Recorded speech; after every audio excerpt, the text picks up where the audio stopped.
फोटोग्राफीसाठी सगळ्यात महत्त्वाची गोष्ट म्हणजे एक्सपोजर. एक्सपोजर म्हणजे काय? तर आपण पहिलं म्हणजे फोटोग्राफी करतो म्हणजे काय, तर कॅमेरामध्ये येणारा लाईट कुठून येतो, तर समोरच्या सब्जेक्टवरनं येतो. म्हणजे ज्याला इंग्लिशमध्ये रिफ्लेक्टेड लाईट म्हणतात किंवा मराठीमध्ये परावर्तित प्रकाश म्हणतात.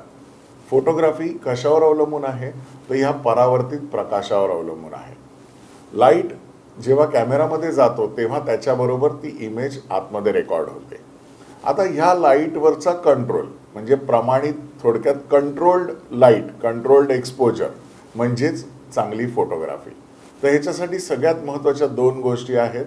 एक आहे ॲपर्चर आणि दुसरं आहे शटर स्पीड. ॲपर्चर म्हणजे काय, तर ॲपर्चर म्हणजे आत येणाऱ्या लाईटची क्वांटिटी, आत येणाऱ्या लाईटचा व्हॉल्यूम म्हणजे ॲपर्चर. आणि शटर स्पीड म्हणजे काय, तर ड्युरेशन ऑफ लाईट म्हणजे लाईट किती प्रमाणात कॅमेरामध्ये ठेवायचा किंवा सेन्सरवर ठेवायचा हे कोण ठरवतं, तर शटर स्पीड ठरवतो. म्हणजे एक चांगलं एक्सपोजर हे काय आहे, तर ॲपर्चर आणि शटर स्पीड याचं कॉम्बिनेशन आहे, याचा एक संयोग आहे, याचा एक मेळ आहे. तर आपण बघूया की ॲपर्चर काय वर्क करतं आणि शटर स्पीड काय वर्क करतो. आता मगासपासून मी तुम्हाला जी उदाहरणं दिली शटर स्पीडच्या बाबतीत ती सगळी स्लो शटर स्पीडची होती. आता वेडिंगमध्ये बघूया आपण की फास्ट शटर स्पीड कुठे उपयोगी पडतो.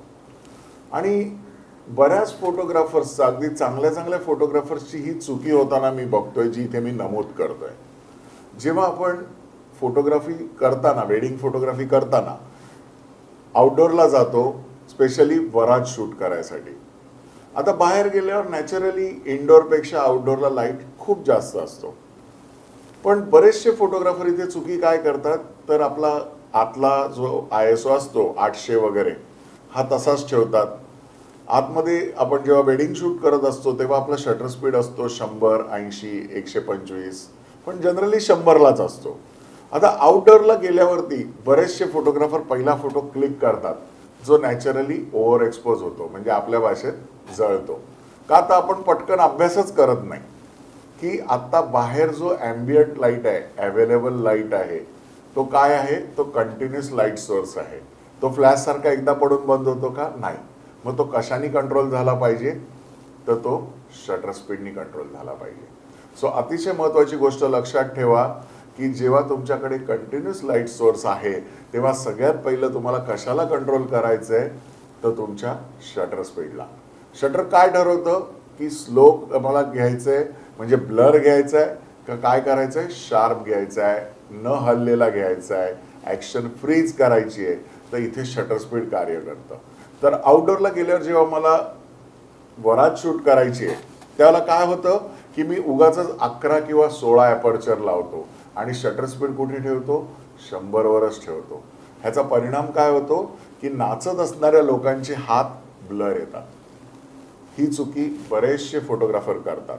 तर मित्रांनो, महत्त्वाचं काय आहे, तर इथे माझा शटर स्पीड हा कमीत कमी 200, 250, निदान काही नाही तर निदान 160 तरी पाहिजे.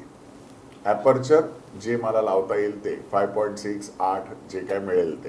का, तर इथे डेप्थ ऑफ फील्ड महत्त्वाची नाही आहे, मला ॲक्शन फ्रीज करणं महत्त्वाचं आहे. चला, एखादा फोटो क्रिएटिव्ह विकू शकतो मी की काही गोष्टी ब्लर आहेत, काही गोष्टी शार्प आहेत, पण जर मी बाहेर 40 फोटो काढलेत तर निदान 35 फोटो तरी त्याच्यातले कसे असले पाहिजेत, शार्प असले पाहिजेत.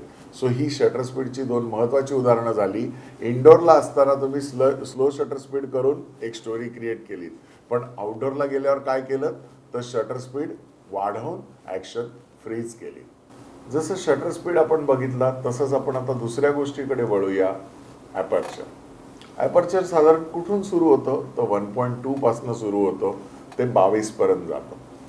आता हे ॲपर्चर म्हणजे काय, 1.2, 1.4, 2.8, तर हे ॲपर्चर कुठे कुठे कसं कसं वापरलं गेलं पाहिजे आणि ह्याला काय म्हणतात.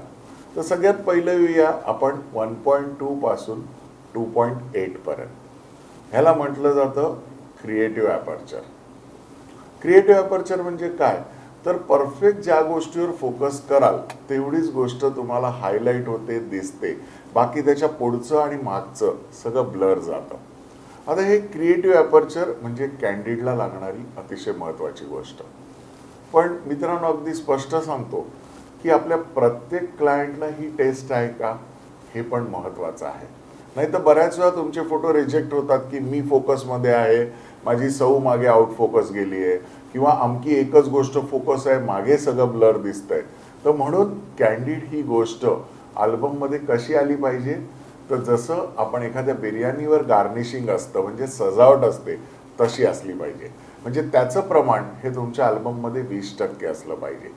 बाकी 80% फोटो हे तुमचे प्रॉपर डेप्थचे विकले गेले पाहिजेत.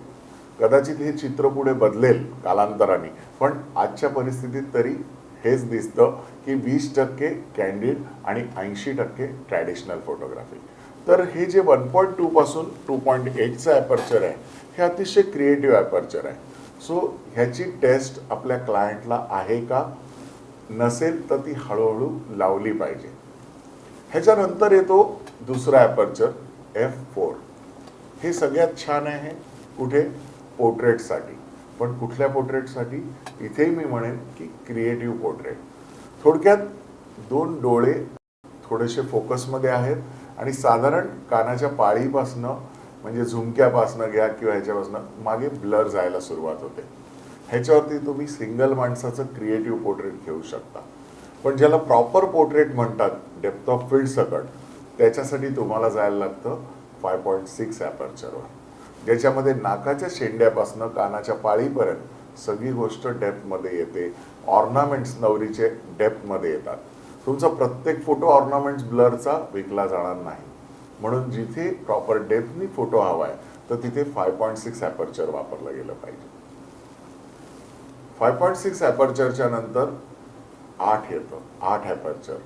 हे मी बऱ्याच वेळा सजेस्ट करेन की जेव्हा आपण कपलचा फोटो काढतो, स्पेशली नवरी पुढे बसली आहे किंवा नवरा पुढे बसलाय आणि मागे एक जण उभा आहे, तर हे दोघांचाही शार्पनेस जेव्हा तुम्हाला मेंटेन ठेवायचा असतो तेव्हा तुम्हाला 8 ॲपर्चर वापरायला पाहिजे. ह्याच्यानंतर येतं 11 ॲपर्चर. कशासाठी वापरायचं, तर ग्रुप फोटोसाठी. ग्रुप फोटो बरेच जण कंप्लेंट करतात की शेवटची 2 माणसं आमची आऊट जातात किंवा बरोबर मिळत नाही. तर ग्रुपसाठी 2च गोष्टी महत्त्वाच्या आहेत. त्यातली एक म्हणजे ॲपर्चर चांगलं पाहिजे, थोडक्यात चांगली डेप्थ ऑफ फील्ड पाहिजे. त्याच्यासाठी मी सजेस्ट करेन 8 ते 11च्या मध्ये काहीही ठेवा, तुम्हाला खूप चांगली डेप्थ ऑफ फील्ड मिळेल. पण ह्याचबरोबर अजून एक गोष्ट महत्त्वाची आहे जी मी परत पुढे एकदा इलॅबोरेट करीन, समजवीन. ती आहे की तुम्ही काय फोकल लेंथवर ग्रुप शूट करता. आता फोकल लेंथ म्हणजे काय, आपण लेन्स वापरतो 24-120 किंवा 12-24. तर ह्याच्यामध्ये आपण काय होतं, आज आपण पटकन वाईडची लेन्स असल्यामुळे खूप वाईड टाकतो, 24वर 28वर फोटो शूट करतो. यामुळे काय होतं, तर फोटोचं पर्स्पेक्टिव्ह खराब होतं. ॲपर्चर चांगलं मिळतं पण पर्स्पेक्टिव्ह जातं. ग्रुपमध्ये सगळ्यात महत्त्वाची गोष्ट आहे पर्स्पेक्टिव्ह. ह्याच्यासाठी मी तुम्हाला एक सजेशन देईन की मागे जायला जर जागा असेल तर प्रत्येक ग्रुप हा जर 6 ते 8 माणसांचा किंवा त्याच्या पुढचा असेल तर निदान 35 mm वाईडवर शूट करा, 35 mm. पण आपण पटकन वाईड हातात असल्यामुळे आपण आळस करतो, मागे जायला जागा असते आपल्याकडे पण आपण आळस करतो आणि पटकन 24वर शूट करतो. सो ग्रुपसाठी महत्त्वाची गोष्ट आहे ॲपर्चर 11. फोकल लेंथ ह्या विषयावर मी नंतर येतो इन डिटेलमध्ये. आता 11 ॲपर्चर झालं ग्रुपसाठी. ह्याच्या पुढे काय आहे, 16 ते 22. हे कशासाठी आहे, हे शक्यतो वेडिंगमध्ये कोणीही वापरत नाही. हे कशासाठी वापरतात, तर टेबल टॉपसाठी वापरतात. हे कशासाठी वापरतात, तर लँडस्केपसाठी वापरतात. सो जेव्हा आपण वेडिंग म्हणतो तेव्हा कुठेतरी आपली एक रेंज फिक्स होते जी 1.2 1.4ला सुरुवात होते आणि ती 8 ते 11ला संपते. सो वेडिंगच्या दृष्टीने ही ॲपर्चरची व्याख्या आहे आणि ह्या प्रकारे ॲपर्चर वापरली गेली पाहिजे.